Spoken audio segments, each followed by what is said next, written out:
Hello and thanks for joining us for another edition of Beyond 2000. In this program, I'll be reporting on Taxol, the most significant anti-cancer drug for 15 years. Now, they're not my words, but those of the US National Cancer Institute. The only catch is it's derived from an ancient conifer that many believe is under threat. The emotional search for a cancer cure later, but first, here's Brian. For some, this is heaven afloat, mucking around with boats. For others, though, the same thing is hell on earth, boating around in muck. There's got to be something in it, though, because in Great Britain alone, there are over 52,000 registered pleasure craft. But as with all things aquatic, that pleasure can sometimes go dramatically wrong.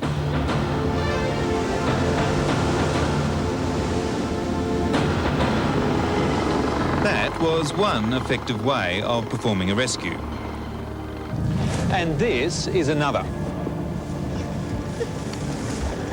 But while rubber duckies are versatile and manoeuvrable, if someone's been in the water for hours, there's no way they'd have the energy to get themselves over this big rubber collar. The solution has been to have a team on board, one to drive and at least one rescuer to help the victim aboard. This may change with the advent of the Cobra SRC, a surface rescue craft being built in Newcastle. A city more famous for building big ships and bridges, perhaps. But this 4-metre rigid-hulled runabout may make its own mark. It's different because it comes down to my level. The bow actually breaks apart and is lowered like some sort of welcoming pelican gesture. So, it's an easy matter to be scooped aboard. The big advantage is, though, that the one person who's the driver can also be the rescuer. The principle, almost like an earth mover, you know, that you go in and you scoop out from the water. And it seemed a sensible solution where you stick the helmsman fairly high. You can actually see over the bow, so you can maneuver up closely. You can see what you're doing. And that way have much greater control.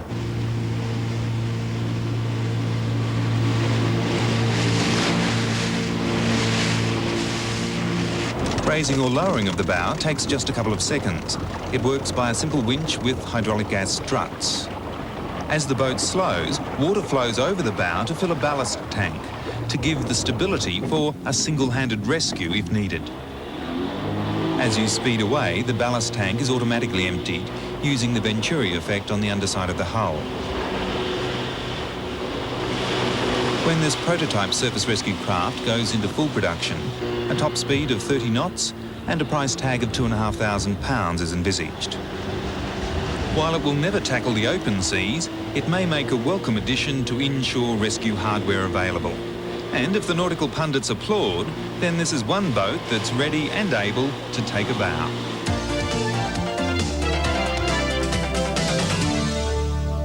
Recyclable glass, paper, steel, aluminium and plastic make up about half of our domestic rubbish. And over 30% is organic waste, which can be composted. But many municipal councils have all but given up on encouraging us to compost. Why? Because as well as being a bit lazy, many of us live in apartments and small allotments with nowhere to site compost bins, let alone use the compost material. Well, for those who lack room or find the idea of composting unpleasant or just too hard, there's now a system for you. The green cone handles all types of food waste, including meat and bones.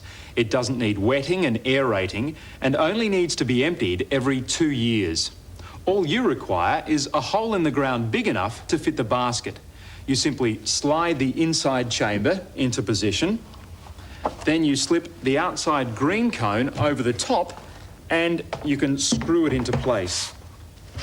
Waste is deposited up the top through here. Then a dash of this specially designed accelerator powder speeds up decomposition and stops any odours. The cone itself also acts as a solar heat trap, promoting bacterial, aerobic and anaerobic digestion. Around 90% of the material fed to the green cone is turned into water and nutrients and absorbed by the surrounding soil. A small amount of minerals and biodegradable compounds will remain, but this can be used as compost. Remember, you pay for rubbish collection and the planet pays when it's dumped.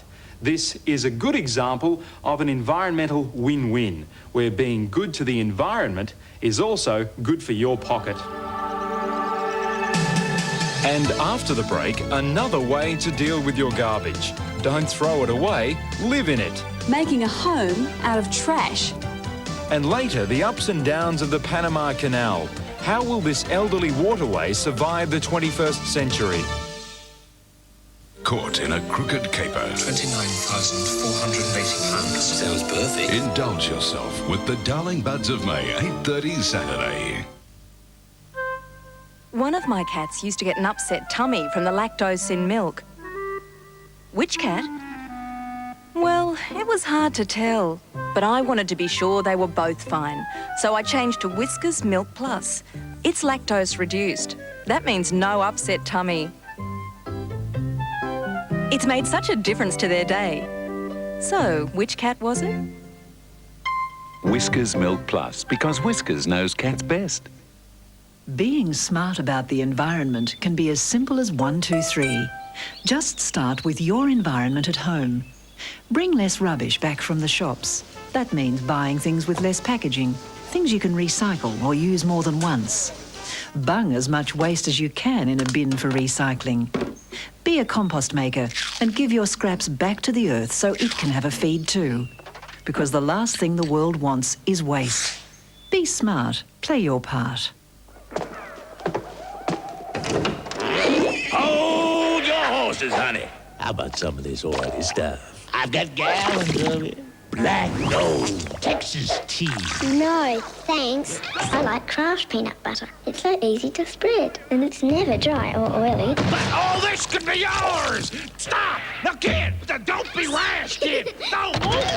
Oh, Kraft peanut butter. Smooth or crunchy, but never dry or oily.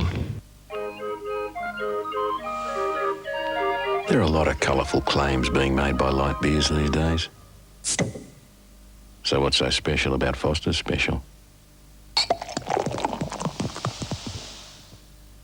Optus brings you Beyond 2000, a glimpse of the future through your television. When our service starts, you'll be able to experience the future through your telephone.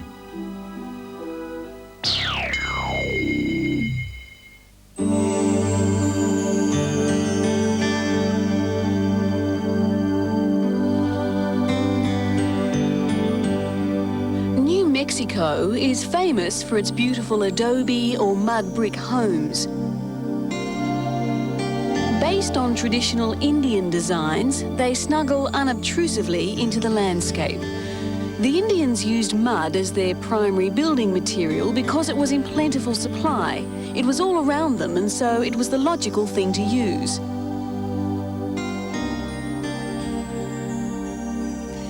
But modern building techniques seem to have lost that art. Over the centuries, we've become quite wasteful, making little use of what's around us. But this building uses something we've got plenty of, something we seem to generate with no trouble at all. Trash, or more specifically, old tyres and familiar aluminium cans.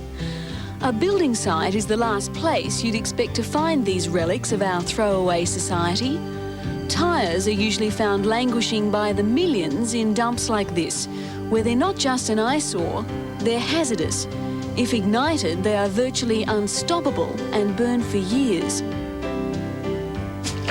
But when architect Michael Reynolds sees a scene like that, he feels like a carpenter surveying a forest. He believes they make the cheapest and most effective building material available, so he puts their durability to work and uses them to form the walls of his designs. Used cans are placed in gaps between the tyres to provide a key for the earth, and since they take up space themselves, less earth is needed. Each tyre is packed with dirt. Vigorous work with a sledgehammer has rammed them to bursting point. There's about 150 kilograms in each one. Making a thick earth wall is the basis of rammed earth technology. It creates a type of thermal battery, absorbing heat slowly in warm weather and then releasing it or radiating it in cooler seasons. But here, the tyres add stability to the wall, and it can be built much thicker, therefore making it more effective.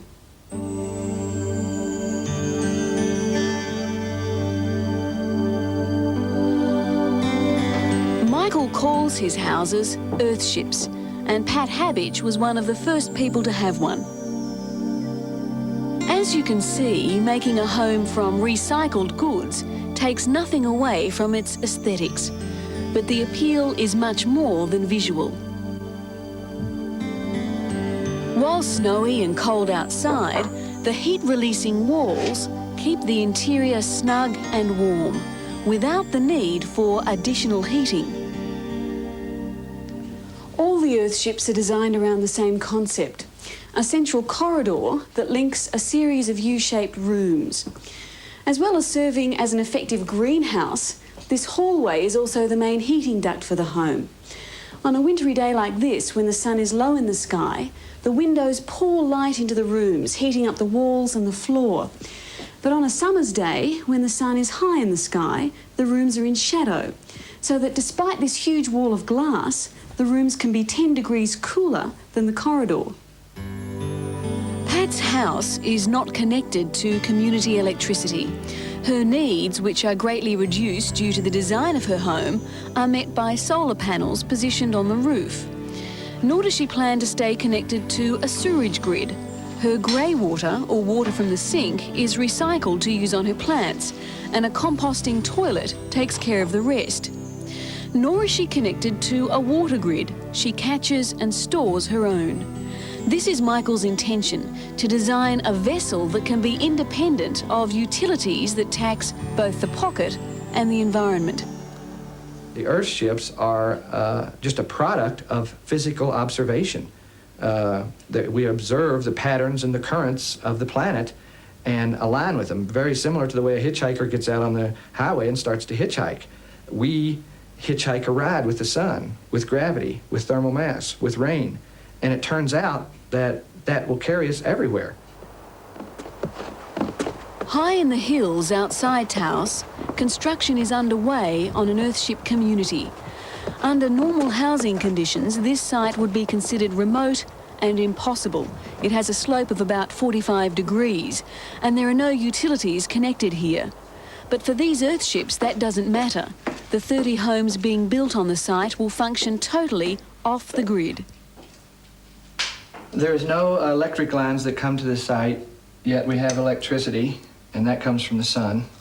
There is no well or public water system, yet we have hot and cold running water. Where does that come from? And that comes from the roof draining into a reservoir, and the reservoir is pumped with a DC solar pump to pressurize the system. And as you can see, it's pretty cold and icy outside, and we're perfectly warm in here. Earthships can be built to suit any climate, keeping inhabitants warm or cool simply by adjusting the orientation of the windows. And while they may not look like your typical suburban homes, Michael believes for housing to evolve, we need to plant a different picture in people's minds as to what constitutes a home. As for the cost, they can be built for anywhere between $60 a square metre and $270 a square metre. Even the most extravagant trash house would cost less than half its conventional equivalent. And owners of earthships are encouraged to participate in the building process, another way to keep the price down. Pat Habbage, for example, built many of her walls herself. And for those visitors who find it hard to believe that Pat's beautiful home is based on a trash heap, she's left an unfinished panel in her bedroom wall to reveal the true nature of its skeleton. It's a form of architecture that touches on recycling, energy efficiency, and sustainability, allowing us to tread lightly on the earth. Later in the show, Taxol. It may turn out to be the first broad-spectrum anti-cancer drug. And next, Tracy on the future of one of our great engineering achievements. We unlock the secrets of television's most high-tech commercials. Technology born and bred in South Australia and about to take Hollywood by storm. It's important for you to be well informed, so get the full story. The best pictures from 7 News at 6. Tomorrow's headlines today. Panasonic's VHS movie cameras. Easy to use. High-speed zoom. Digital autofocus. And the perfect freeze. They can even see in the dark. And what you see is what you get. Some even have color viewfinders with instant replay, sound and all. Playback later on video recorders anywhere. Put new life into your movies with Panasonic. You know, I could never really get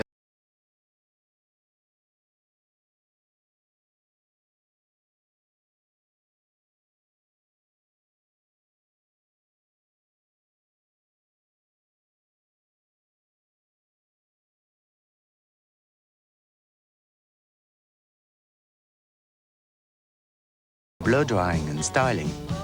Complete Care, a 3-step program for beautiful hair. Point of fact, it takes the average person an average of 20 keystrokes to do an average task with their PC. Counterpoint, you can do it with just a point and click. With Microsoft Windows, the clearest choice. The most important thing for any business is to keep the phone ringing. Because if it doesn't, advertising in Yellow Pages works. To be in it, call this number. Wow! Make it chicken easy. What a meal. This smells delicious. I don't know how your mum does it. Make it chicken easy. Easy. Brown the chicken, add chicken easy, leave it simmer, and... Make it chicken easy. Terrific meal, Mum. Chicken cacciatore, just like in a restaurant. Unreal. Make it chicken easy. Cornwall's Chicken Easy Simmer Sauce, the heart of a great family meal. Around the turn of the century, construction began on an engineering project of monumental proportions. It involved literally digging through the continental divide, constructing the largest dam ever built until that time, designing and building the most massive canal locks ever envisioned, and constructing the largest gates ever swung. Braving malaria and yellow fever, 75,000 workers toiled in the tropical sun until the centuries-old dream of uniting the Pacific and Atlantic Oceans was fulfilled. The Panama Canal was open for business. In its time, it was the technological equivalent of landing on the moon.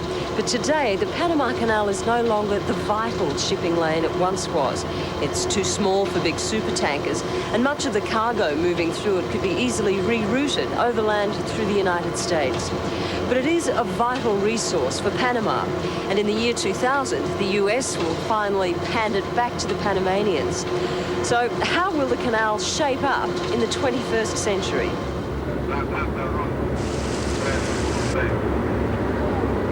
Leaving aside the fact that for the last decade the country has been rocked by political instability and hampered by an impoverished economy, it was feared the canal was running out of water or silting up due to the severe deforestation of the rainforests that make up the watershed area.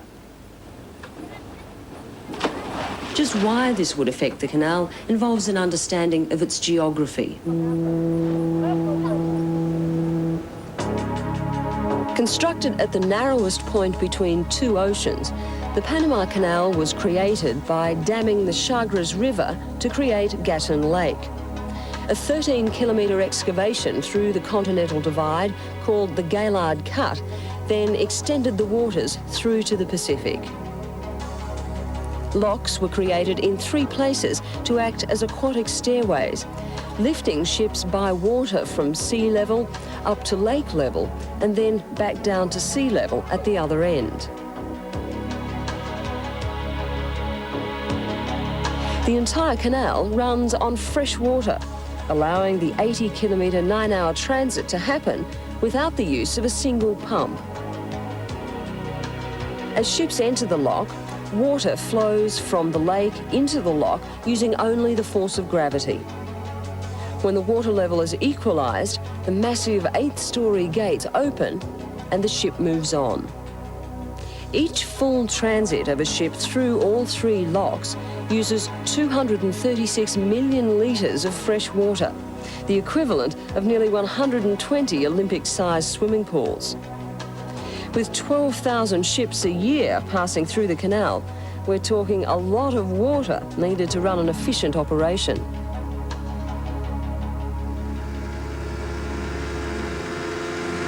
In Renari, the scientific organisation that manages the watershed warns that if deforestation is ignored, the health of the canal could be in jeopardy.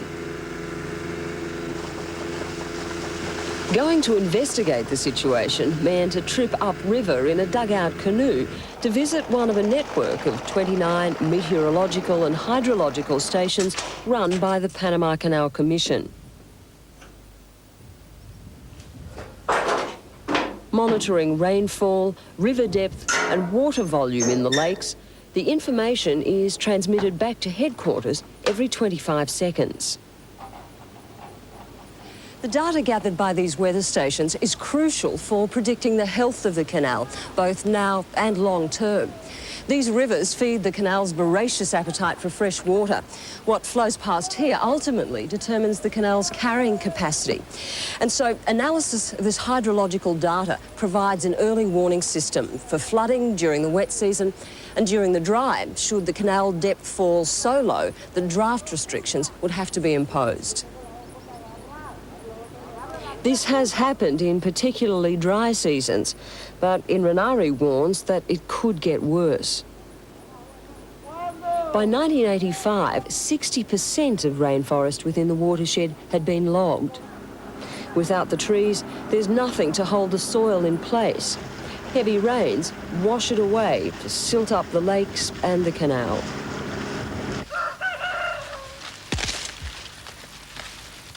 Halting that destructive cycle means changing both the attitudes and the agricultural practices of the campesinos. Traditional methods have fostered the belief that the only fertile soils are the soils of the forest. But if the campesinos can be convinced that with proper care and management, land can remain productive, then they'll no longer need to slash and burn in order to survive. There's still much debate on how greatly silting will affect the canal in the coming years and if it will be dramatic enough to close it. The only major change to the canal planned for the foreseeable future involves the widening and straightening of the Gaillard Cut to allow 2 of these Panamax-sized vessels to pass. But even these changes may be too late, overtaken by the increasing size of the world's ships and changing methods of transportation. The future is unclear. Which of these reasons will bring about its end? But it does appear that this fine example of our engineering ability will become an obsolete museum piece. And that might not be too far away. The new technology is already on the drawing board. It's 25 stories high, houses over 7,000 people, and moves at 35 kilometres an hour. A marine monster that's 2.5 times the size of the biggest liner afloat. Now, to put that in perspective, it's about as long as the Empire State Building is high. And the Phoenix World City has enough restaurants, bars, shops, entertainment and health centres that it's literally a self-contained floating city. Not only are the freshwater generators solar-powered, but all waste, including sewage, is recycled or incinerated for conversion into electricity. And in keeping with that green philosophy, the exhaust fumes from the engines are scrubbed to remove carbon dioxide. These engines will drive 2 propellers, which will stretch to 4 times my height. Like a great mothership, she'll have day cruisers that dock inside her hull. The passengers will stroll along ocean boulevards built on a unique cantilever support, which will also house the lifeboats. The owners, World City Foundation, have pledged all profits to world peace and health. The Phoenix should hit the waves with a massive splash in late 1994, and building begins in the USA early next year. We'll keep an eye on her progress, so start saving for your passage on the ultimate ocean voyage.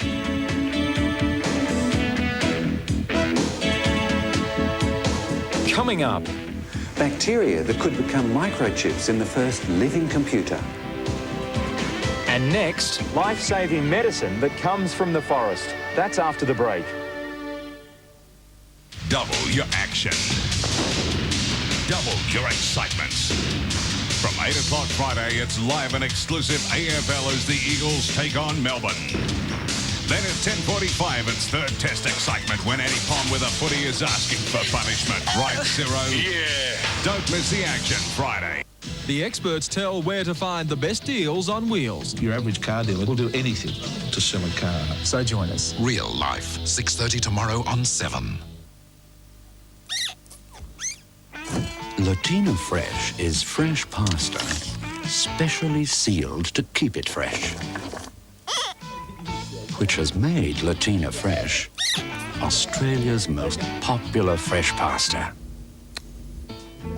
Latina Fresh pasta, the pasta you used to go out for. And new from Latina, the pasta sauces you used to go out for, now in your supermarket dairy case. VCRs these days are as complicated as these professional machines. But did you know that it's vital to clean video heads regularly? The latest technological achievement out of Japan in video head cleaning tapes is this, the Video Mate. Its unique chamois ribbon maximises the life of video heads and pre-recorded tapes, as well as restoring the optimal picture quality. Video Mate, the ultimate in video head cleaning tapes, now available in Australia from leading retail outlets.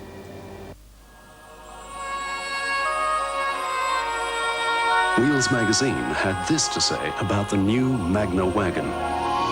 It's to meet the exacting world quality standards that the wagon is so well designed and so well built. It will challenge Japanese, American and European rivals on their terms and on their turf. Score 1 for Australia.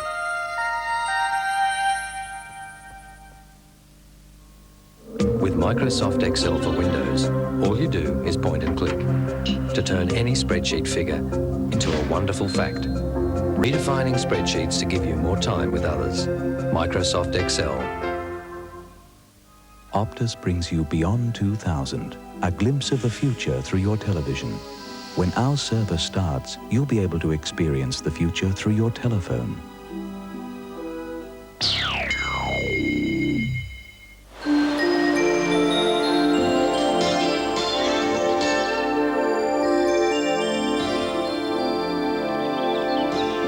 A tree with an uncertain future that bears a new cancer drug. A patient who says the drug has saved her. I will be healed, positively. A doctor who shares the optimism. I think that it will probably play a major role as a drug for ovarian cancer patients. And a scientist who goes even further. Taxol is the most exciting anti-cancer drug that's been found so far. Some people believe that it may turn out to be the first broad-spectrum anti-cancer drug. Taxol is the experimental drug that's helping heal Rita Bostrom. She discovered she had advanced ovarian cancer in April 1990. We were all very, very worried, but I never asked anybody if they put a time on things. I didn't want to know that because I didn't think that there was a time limit. I'm being healed. Rita qualified for Taxol treatment in December 1991 after 3 chemotherapy treatments had failed her. She was astounded by the immediate turnaround with the new drug. Over here. Because from the very, very first treatment of Taxol, the tumor started decreasing in size. About 800 women, mostly in the Pacific Northwest of the United States, have been involved in the clinical trials. Taxol possesses the ability to overcome some patients' resistance to conventional drugs. Preliminary findings showed that 30% of women with advanced ovarian cancer responded favourably to treatment with Taxol. In some patients, tumours have disappeared entirely. Early trials show a 50% response rate for women with advanced breast cancer. A 10 to 20% response is considered a good result. The next step, I think, will be to use Taxol as an individual first-line drug for patients that have been unexposed to other chemotherapeutic agents. What sets Taxol apart is the way it acts. It stabilizes the mechanism within cancer cells that allows them to multiply, but it doesn't affect the surrounding healthy cells. Radiotherapy and chemotherapy also target rapidly dividing cells, but they don't discriminate between the tumour and good cells, such as hair and bone marrow.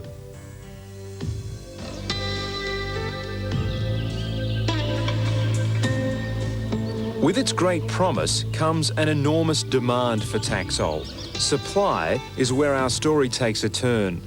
Taxol's principal manufacturer is the Pacific yew tree, found mainly in the beautiful old growth forests of the northwest. For some, the issue has become a case of trees versus human lives.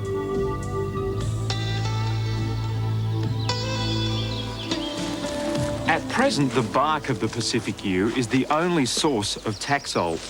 This specimen is about 150 years old, and that's where the controversy surrounding this drug begins to simmer.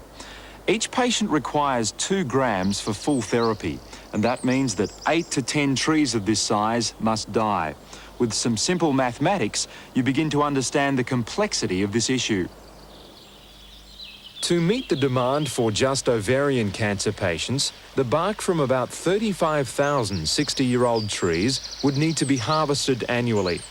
The tree isn't on the endangered species list, but some people feel it should be. A yew might take 200 years to reach maturity.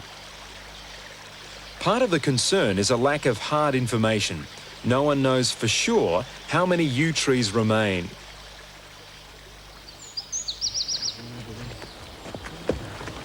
Matt Loper is a biochemist with the University of Washington. He's one of many scientists trying to help both the trees and the patients. So this specimen here would be how old, roughly? Well, it's roughly about 5 inches, so I'd say probably about 100 years old. And you can see the bark, there's sort of an outer layer that peels off, but the area that we're really interested in is the inner layer there. The inner layer, the smooth red layer here. The goal of the research is to overcome the need for the bark, to find other sources of Taxol. Under the guidance of Professor Heinz Floss, the university project is trying to determine how the trees make Taxol. If the Pacific yew cooperates by revealing its recipe, they can hopefully grow Taxol from cultured cells in the lab through a process of biosynthesis. One theory is that the tree produces Taxol as a defense against disease. Already, they've been able to purify small amounts of Taxol extracted from the needles only. It is not entirely clear yet, which of a number of different approaches will really bring the breakthrough. Across the country at Florida State University, Dr. Robert Holton is trying another approach, using the needles as a basis for chemically synthesizing Taxol. If you like, to manufacture a copy of nature's medicine. What is left to be done is to learn how to take what we can do in the laboratory and scale it up to a manufacturing level. About 30 laboratories are involved in the race to manufacture Taxol or create a new drug that may do an even better job. Time is something the patients and the trees can't manufacture. However it's arrived at, an alternative source for Taxol is urgently needed. Researchers have put a roughly 3 to 5 year time frame on their work, and by then it's hoped there'll be no more demand for the bark. Your treatment will last until tomorrow, and then we'll see you back in 3 weeks from now. Against this background of scientific exploration, Rita is one of the lucky ones, but she too knows her fight continues. It's estimated more than 50,000 women in America will die this year from ovarian cancer and breast cancer. Taxol is not a cure for either, but it looks set to become a potent weapon in the fight against the disease. The yew tree has inspired the likes of Shakespeare, Tennyson and T.S. Eliot in literature. Ironically, with its gnarled form, they believed it possessed strange powers over people. Until recently, these trees were generally burned and thought to be worthless. The magic of the mythical yew has at last been discovered, with a lesson for all of us. As we've become enchanted with computer technology, we've demanded more, and as a result, computers have developed at an astonishing rate. Complicated desk-bound hardware gave way to the more compact, user-friendly PCs. Then came portability, and of course laptops. And more recently, we've been seduced by what so far is the ultimate portable computer, the notebook. And just when you thought computers couldn't get any smaller, along comes the Palm Top. This microcomputer has 1 megabyte of ROM and 512 kilobytes of random access memory, which is equivalent to about 205 stored pages. This can be increased by simply slotting in an extra RAM card. Unlike other Palm Tops, this one has a numeric keypad as well as the standard QWERTY keyboard. An important feature because this Palm Top runs a Lotus 123 program for spreadsheets. It also has several other built-in applications. A financial calculator, a memo pad, telephone and address book, appointments book, and a data communications program.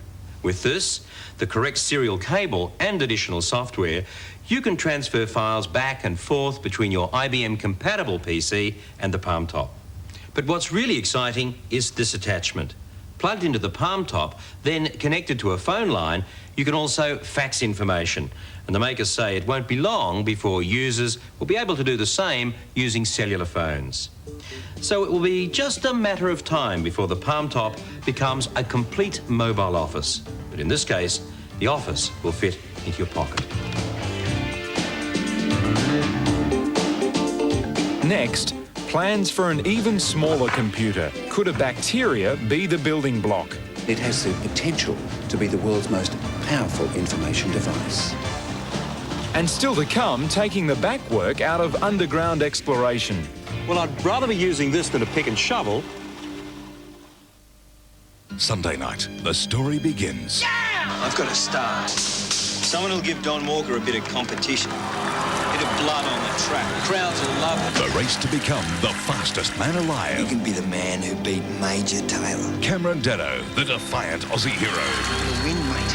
Not cheat. Phil Morris, world champion. I always try to win. Filmed on location in Adelaide, Optus presents the mini-series event of the year. Tracks of Glory starts Sunday on 7.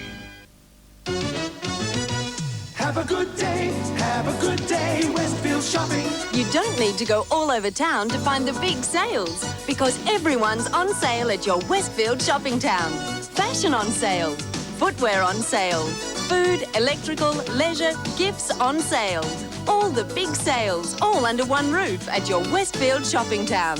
So kick up your heels and save a bundle at Westfield. Have a good day, Westfield Shopping.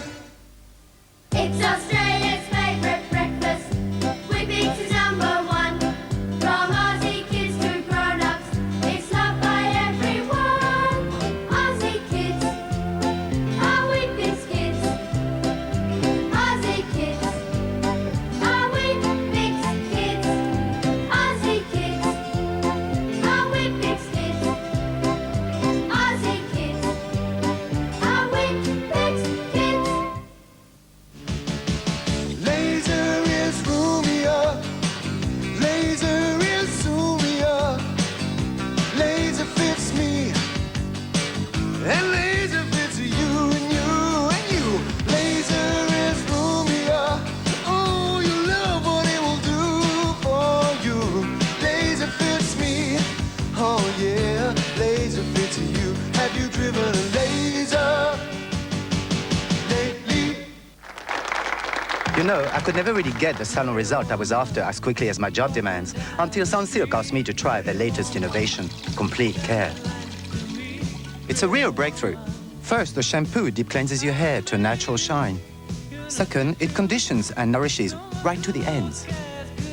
Third, the unique all-day protective treatment helps prevent the damaging effects of blow drying and styling. Complete Care, a 3-step program for beautiful hair. You got a smile so bright. You know you should have been a candle. You make me feel so right. There's nothing you can't handle. Well, you could have been anything that you wanted to, and I can tell the way you do the things you do. One of my cats used to get an upset tummy from the lactose in milk. Which cat? Well, it was hard to tell, but I wanted to be sure they were both fine, so I changed to Whiskas Milk Plus. It's lactose reduced. That means no upset tummy. It's made such a difference to their day. So, which cat was it? Whiskas Milk Plus, because Whiskas knows cats best.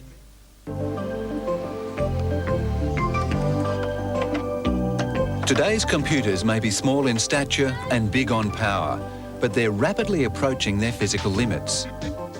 If we hope to keep on cramming more and more information into an ever-shrinking space, intelligent machines of the future will need to have vastly different architecture from those we use today.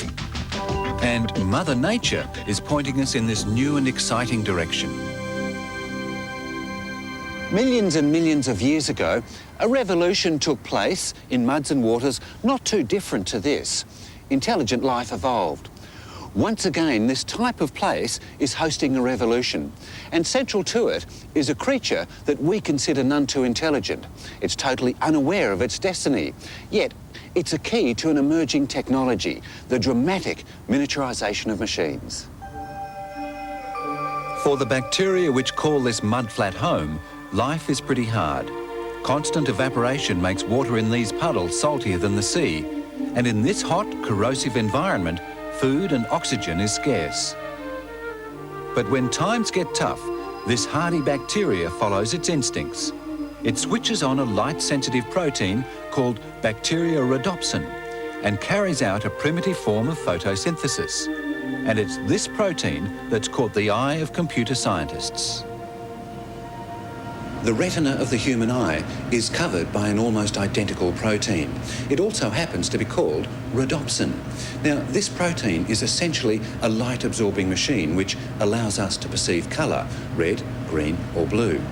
Bacteriorhodopsin is also extremely sensitive to light, but instead of using it for vision, it produces energy from the light to allow it to survive. One small change to its genetic code, and it has the potential to be the world's most powerful information device.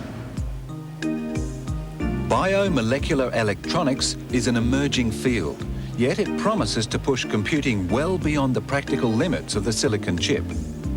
Unlike silicon, biomolecules, like proteins, are already very clever. They're perfect miniature machines designed by nature to carry out very complex jobs. The human brain is the most powerful and compact biomolecular computer in existence. Over the last decade, a number of biomolecules have been looked at for storing information. In theory, if raw materials are already smart, then devices built from them should be even smarter. And bacteriorhodopsin is winning the race because it quickly and efficiently converts light into electrical and chemical signals.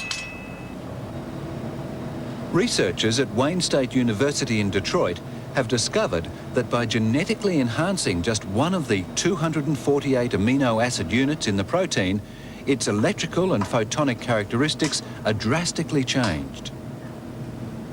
When the modified gene is reinserted into the bacteria, the creature produces a mutated form of bacteriorhodopsin that's 5 times more sensitive to light than the natural protein. Change the genetic code again, just ever so slightly, and yet another extraordinary thing happens. When photons of light from this lamp hit the modified molecules, they bleach. Take them away again, and they revert to their normal colour. Now, effectively, this is an on-off sequence, the very basis of data storage on compact and magnetic discs. Now, in their liquid form, the effect lasts just a few seconds. But dry these molecules and spread them out as a very thin film, and the colour change lasts minutes. By targeting small groups of molecules with a laser beam, the thin films can be encoded with information.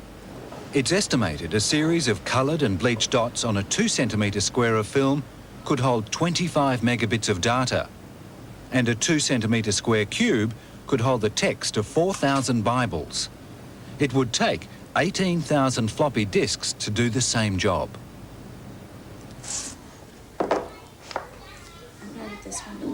Grappling with abstract concepts like subtle differences between objects is the weakest link in conventional computers. But it's hoped that a molecular memory device will function more like the human brain, searching 3D images in its memory bank to find crucial similarities to help it identify the object. Is that like the staircase in front of your house? At this stage, it's hard to tell you what these new computers will look like, but the mind boggles at their potential power. To start off with, one single molecular computer will be small enough to fit into the palm of your hand. The biochip will be thousands of times smaller than these microchips, yet millions of times more energy efficient. And in theory, they could store the equivalent of the world's largest library, about 8 million volumes. Today, it would take 10,000 of these CDs to store that sort of information. But that's not all. These new computers could self-assemble, they could repair themselves, and they could even teach themselves to be smarter. While there's something chilling about the thought of machines with living components, it's more than likely that one day organic material will replace silicon chips and ultimately outperform them.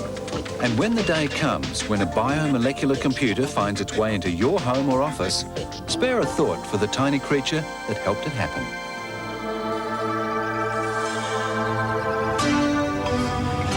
Coming up next, learning what lurks beneath the surface.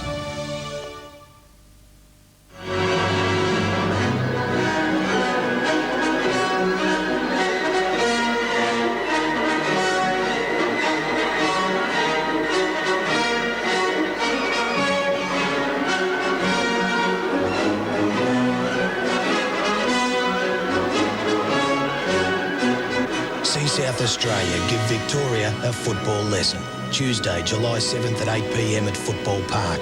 Tickets available from Bass. At Westpac, we understand that when it comes to looking after your own, there's no place like home. And to make buying your home easier, Westpac is offering you a special low interest rate of just 8.75% per annum for the first 4 months of your loan. This is a limited offer, so talk to your Westpac manager today, because we want you to be as comfortable with your home loan as you are with your new home.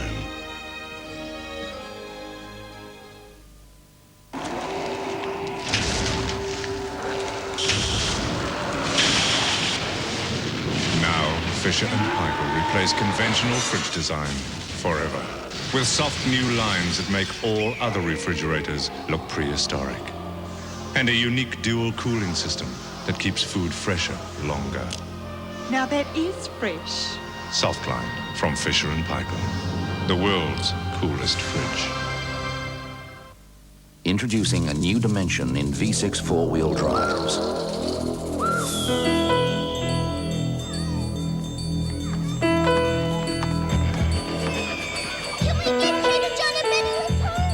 Hi, Mrs. Simpson.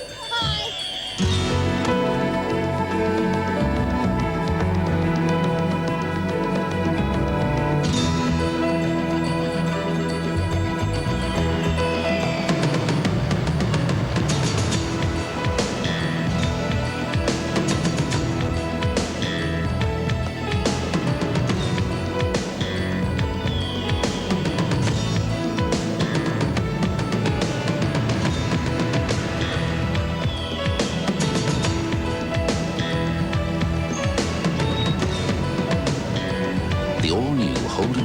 V6, fully imported four-wheel drive wagon at your Holden dealer now.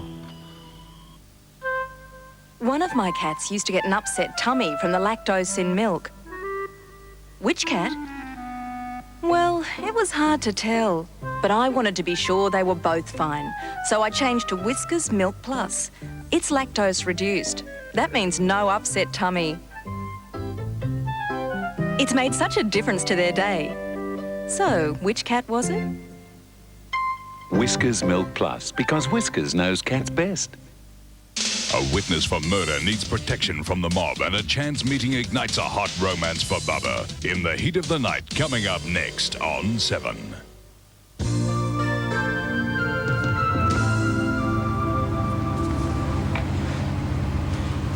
The hidden world. Beneath me and below just about every city street in the world is a labyrinth of pipes, wires and cables carrying everything from power to communication and, of course, sewerage. Sometimes it's hard to know exactly what's going on down there. In theory, public utilities have accurate charts to help pinpoint the locations of pipes and cables. But with different companies controlling different services, the results can often be confusion.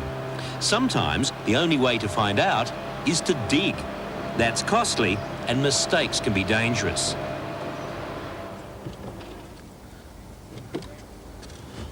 Well, I'd rather be using this than a pick and shovel. It's a single-channel, real-time pipe locator, the first in a series of ground-probing radar devices that promises to make the job of construction workers and civil engineers much simpler. Conventional radars have no problems locating objects through air or by using sonar underwater. But that same principle has problems underground. And the problem lies here on the surface of the Earth. If an ordinary radar was simply pointed downwards, much of the signal would be reflected by the ground, confusing the picture of the objects below. But this system overcomes all that.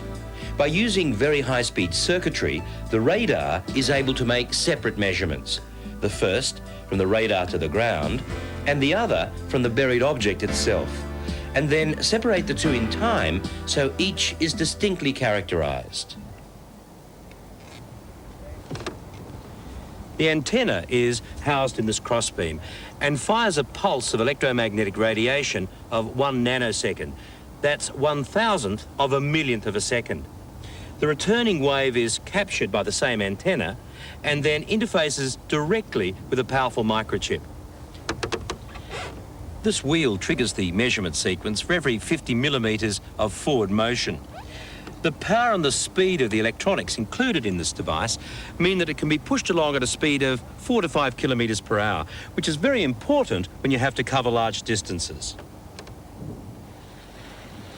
Even more sophisticated models using 4 transmitters that feed 4 antennas with 4 receivers and generating 16 channels of data can not only identify pipe from cable, but can identify what goes which way and connects with what.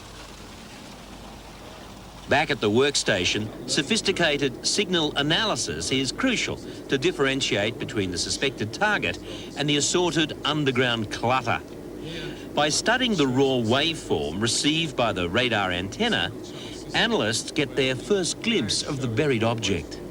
Now this is, for us, a target that we know, in fact, and this is a sewer that's probably quite deep. In fact, we're looking at a fairly deep, long time window here, which is giving us quite a lot of depth here. You can see this change here. So we can actually see in these raw waveforms the actual presence of the pipe.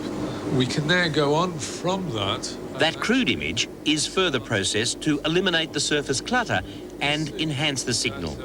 Immediately, a lot of the other things that are confusing the picture have disappeared, and we're now getting the energy. The signal is then translated in terms of energy patterns, highlighted by bright colours.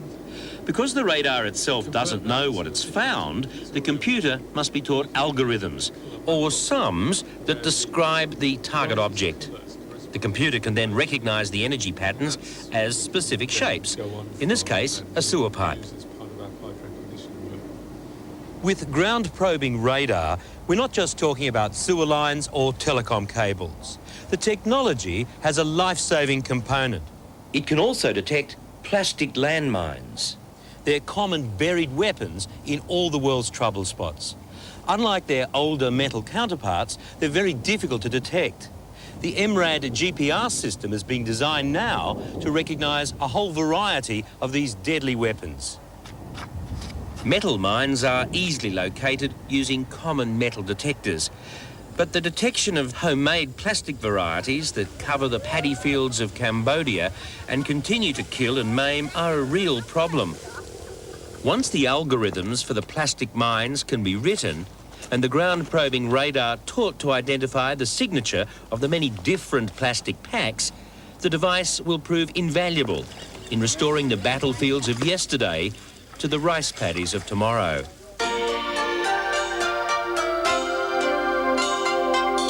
Next week, Tracy looks at a disease affecting 60 million people, and the number is expected to double by the year 2000. Promising research to ease the complications of diabetes. And Brian with relief for cyclists. Set to disappear bicycle seats that cause a pain in the rear. And I'll be time travelling to a futuristic bar. Join me for a drink with a very different kind of bartender. And you never have to tip it. That's next week when we go beyond 2000.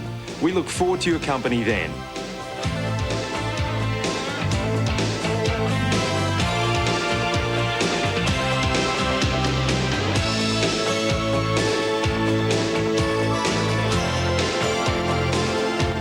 Whittam here. On AM Adelaide tomorrow morning, we work out with the Woodlands crew and the hyperactive Kim Grant, plus the effervescent Terry Webb with his home hints.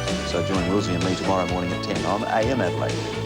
I'm Stan Grant. On the next edition of Real Life, hidden treasures in the used car jungle. The experts tell us the best deals on wheels. Real Life at 6:30 following 790 News.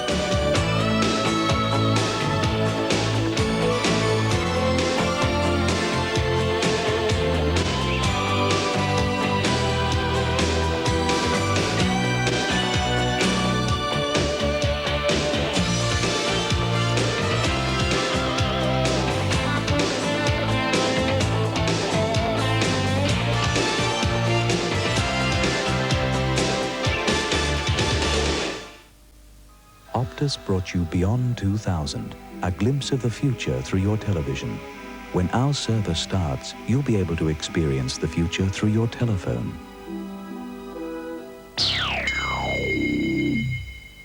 Here comes a blast from Mrs. Bly's past. Sir Joseph Banks. Now he wants a closer look at Betsy's botany. Now that's broken the ice, hasn't it? And why is Bly getting into bed with the MacArthurs? Can we mine on it? You can dance naked on it for all I care. Sounds like a good offer to me. Toyota presents Bly at Herman's Head, 8:30 Thursday. Some light bitters seem to lose that crisp, clean taste after a couple of glasses. So what's so special about Foster's Special? Hello, I'm the Fat Controller from the Port Dock Station Railway Museum. Come and join me for 9 days of fun with friends of Thomas the Tank Engine. Come and ride the troublesome trucks. See and hear the stories of Thomas and friends. And for the first time in Adelaide, see the Thomas the Tank Engine road model. Fat Cat and Ian will also be there. There'll be competitions, face painting, robots and more. All exhibits undercover, so come in out of the cold and spend a day these school holidays at the Port Dock Station Museum. Cameron Dano and Phil Morris, filmed in Adelaide. Tracks of Glory from 8:30 Sunday.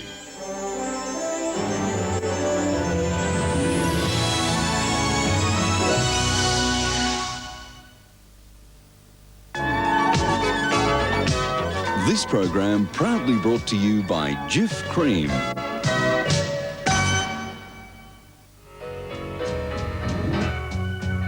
In the heat of the night, I've got troubles wall to wall. In the heat of the night, must be an ending to it all. Oh.